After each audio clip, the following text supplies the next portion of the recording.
In this episode of the Shadow Empire Strategy Podcast, we're going to take a look at medium tanks and assault guns. These are collectively known as Armour in Shadow Empire.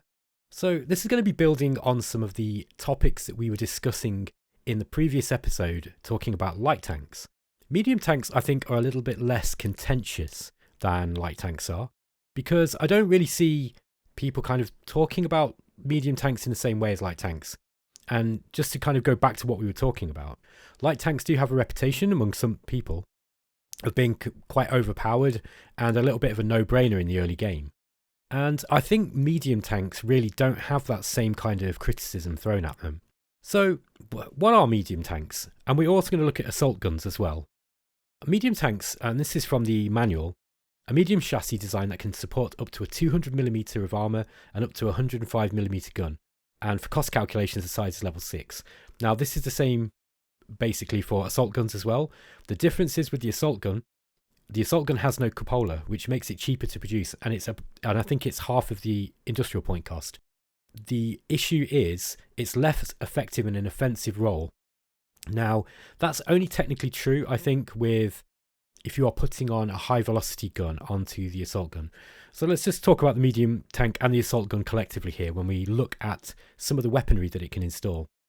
Both the assault gun and the medium tank can use a howitzer, a high velocity gun, or a light or medium laser. So they are both quite versatile in this respect. Now, the assault gun does have the lack of a cupola, which means that when it's attacking, particularly against hard attack, because I think this only really counts with hard attack, at least with the way that the assault gun is built. The assault gun is weaker in attack, so you don't really want to be putting a high velocity gun on it generally, if you are intending to be using it as an offensive weapon. The assault guns are very, very useful, even with a high velocity gun, if you are using them mostly in defense. And if you're not fielding anti-tank guns with transports, motorized transports, then I think the assault gun can be quite a good replacement for that. The assault gun is relatively cheap, like I say, to actually get out. The 105mm high velocity gun is pretty powerful. That's going to do some damage. It's going to tear right through light tanks. It can do a number on medium tanks as well, up to a certain point of the tech tree. And if you've got the technology from the linear techs really well developed, so we're going to be talking things like conventional gun optimization, vehicle armor, that kind of stuff, fuel efficiency. You can really make assault guns work for you because of this cupola penalty that you get. And this will apply too when we talk about the tank destroyer with the heavy tanks later. Hard attack is really, really not their forte, so you don't really want to be using them in attack. But assault guns are actually quite effective in the attack against other infantry because the penalty for the lack of the cupola actually cancels out by the howitzer bonus that you get when you're attacking infantry. So actually the assault gun with a howitzer is actually quite a useful thing. Now, you can also put a howitzer on the medium tank too, which makes basically a tank that's very difficult to kill in the late game, even by troops that are, infantry troops that are carrying laser gun. So while I have heard some people say that you shouldn't really put howitzer guns on medium tanks, I'm not so sure. I think there might be occasions when you might want to do that.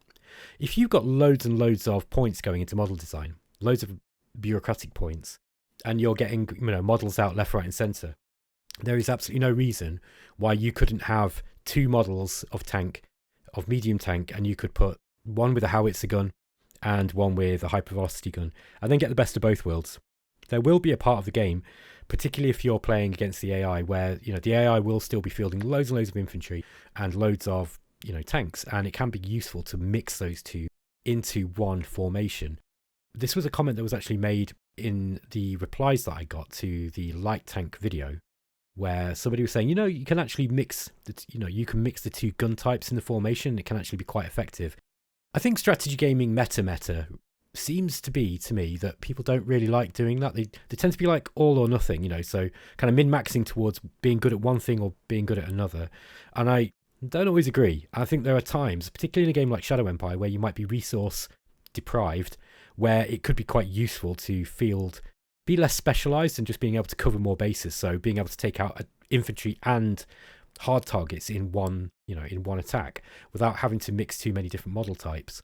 So I do see the argument for that, and I think that could be something that is quite useful, and it's certainly something that I've done. And I'm going to preempt a future podcast where I am going to talk about, I forget how you call them now, but when you have these mixed formation types, particularly with infantry, so things like siege infantry, where you get what would normally be a battalion of attachment, say, for example, an anti-tank gun or an artillery in the case of the siege infantry, and then you create this formation where the infantry or the tank or whatever it is, the brigade will have like this extra number of this other model in order to support it in a role. And I think we're going to have a bit of a chat about whether how effective those are compared to your standard brigade with a battalion of attachment attached. And Daz Tactic and I had quite an interesting discussion about this regarding siege infantry particularly, but I might actually try and get Daz on for that one, because Daz and I don't agree on this topic, but I'm interested to see if our views have changed over the years, because that was a couple of years ago now that we kind of had a bit of a disagreement about it. So to go back to assault guns and medium tanks, assault guns want to be used in defense, and they can be used against infantry. And medium tanks, really, you can do pretty much whatever you want with them. Once you start getting to the point of the game where you get lasers, and particularly energy gun optimization, and also, vehicle armor optimization, and side skirts and some of this other stuff, you can get some really, really powerful medium tanks. I've got a model sat here in front of me at the moment with a hit points versus non-infantry of over 4,000, and I'm pretty sure that you can get way more than that. So, if 4,000 hit points is pretty significant, I think that is something, and this is going to be with 150mm polymer armor, medium laser gun, double diesel engine, okay? And this thing is, it can move pretty quick. It's not got too much of a move penalty, and yeah, it's got a reasonable, if I was to put a laser gun on that, then the soft attack's kind of low. The soft defense is very low. One thing you need to remember as well with all of the tank models, any armored fighting vehicle will automatically get an attack penalty. They just get straight off attack penalty to all their statistics because they are an AFV.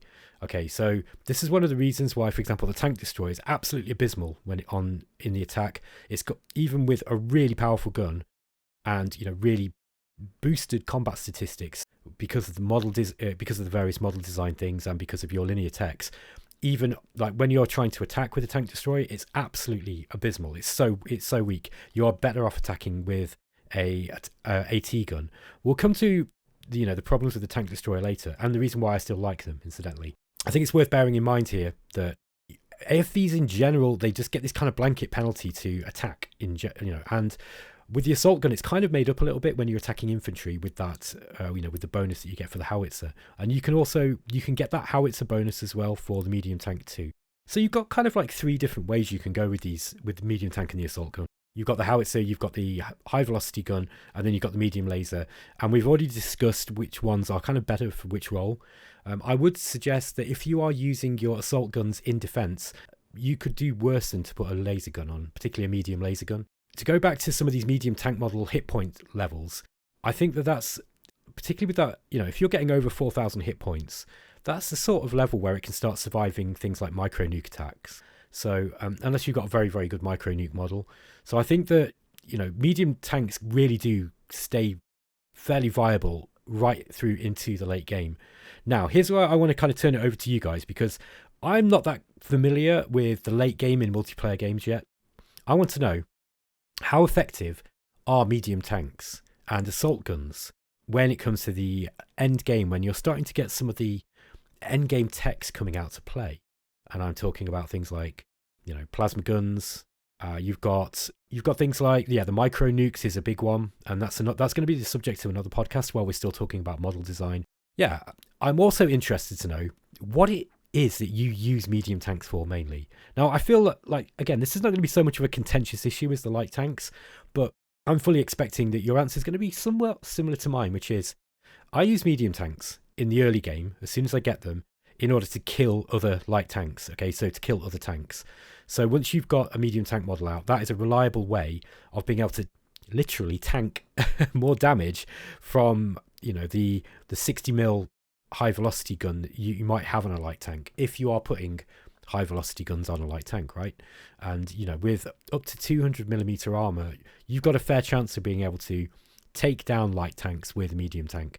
Also, the 105mm high velocity gun that you can put onto a medium tank or an assault gun in defense is going to chew through other light tanks and less well armored medium tanks. So yeah, I want to hear from you guys exactly what it is that you do with medium tanks. How do you use them? Do you use them a lot? Do you find that you go straight over to heavy tanks when heavy tanks come out? One thing we've not really talked about a lot when we've been in all this discussion about tanks is the efficiency of making them in a standard Shadow Empire game. And, by standard, what I mean is the myriad different settings and planet types that you can get in Shadow Empire.